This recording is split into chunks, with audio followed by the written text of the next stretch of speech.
Assalamualaikum warahmatullahi wabarakatuh. Dalam video kali ini, kami dari kelompok 12 mata kuliah Filsafat Ekonomi Islam akan mempresentasikan hasil diskusi kami tentang ekonomi Islam dalam berbagai aspek 2. Sebelumnya, perkenalkan anggota dari kelompok kami. Yang pertama, saya sendiri, Daryanto Mustafa Akil, NIM 4219098. Yang kedua, Siti Aminah, NIM 4219102. Yang ketiga, Evi Lutfiani, NIM 4219111. Dan yang terakhir, Ahmad Andrian Maulana, NIM 4219173. Aspek hukum ekonomi Islam. Dalam ekonomi Islam dikenal adanya konsep halal dan haram, thayyibat dan khabisat.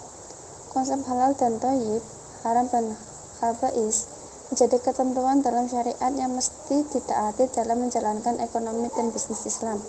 Tujuan syariat untuk menjaga 5 hal, yaitu yang pertama, menjaga agama, yang kedua, menjaga jiwa, yang ketiga, menjaga keturunan, yang keempat, menjaga akal pikiran, dan yang kelima, menjaga harta benda. Asas-asas hukum ekonomi Islam. A.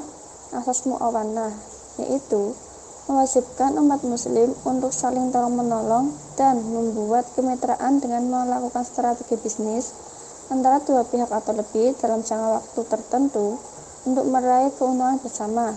B. Al-musawah. Asas ini memiliki makna kesetaraan atau kesamaan. Artinya bahwa setiap pihak pelaku muamalah berkedudukan sama. C. Asas hak milik. Islam mengakui hak milik perorangan. Dengan kepemilikan harta, maka seorang muslim bisa membantu saudaranya yang lain dan memberikan hak orang lain yang ada pada hartanya.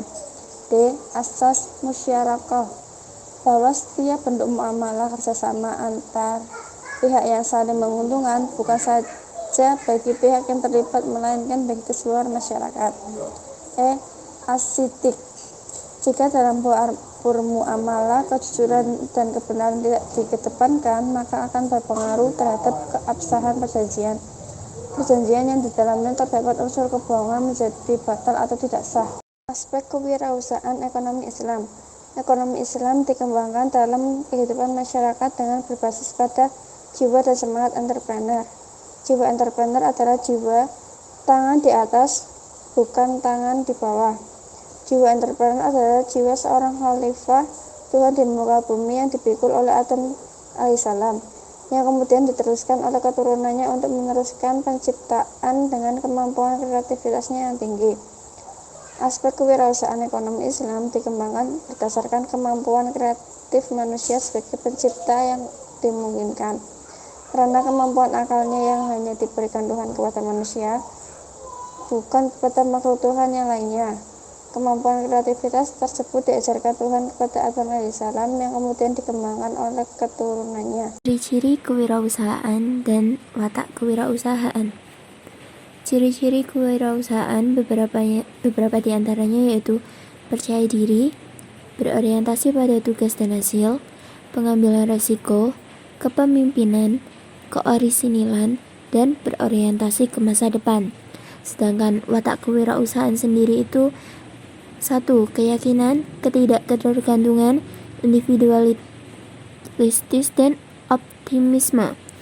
2. Kebutuhan untuk berprestasi, berorientasi laba, ketentuan dan ketabahan, tekad kerja keras, mempunyai dorongan kuat, energetik dan inisiatif. 3.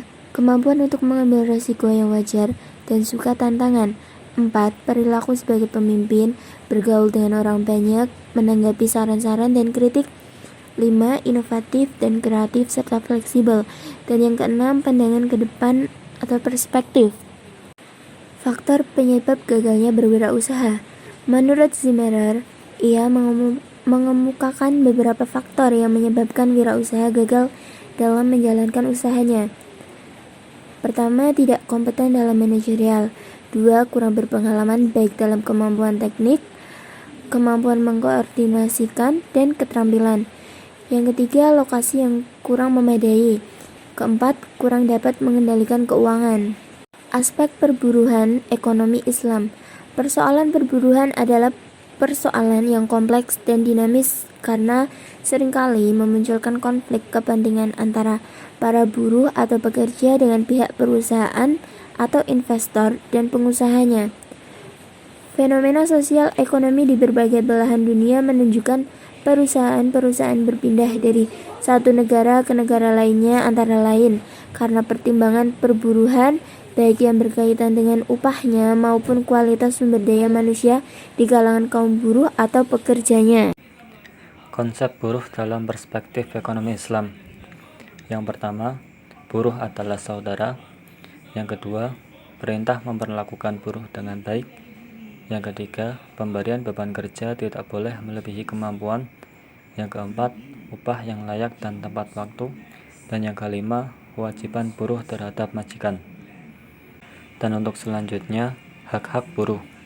Yang pertama, pekerja berhak menerima upah yang memungkinkan baginya menikmati kehidupan yang layak.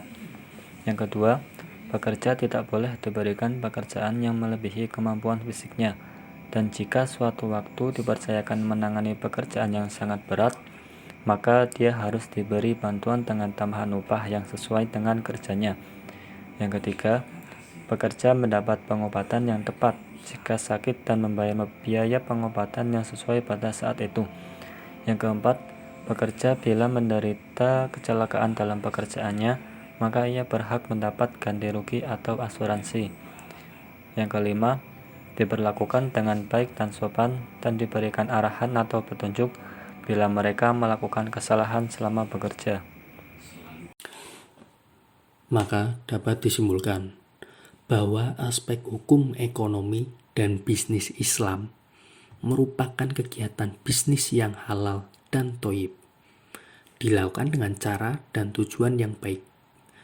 Aspek kewirausahaan ekonomi Islam dikembangkan dengan dasar optimisme dan tidak pernah berputus asa dalam memandang kehidupan.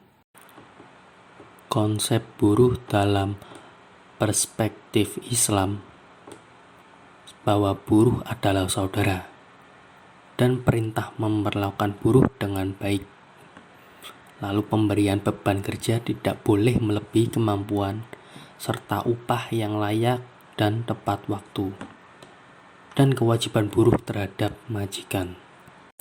Sekian video presentasi dari kelompok kami. Kurang lebihnya kami mohon maaf. Wassalamualaikum warahmatullahi wabarakatuh.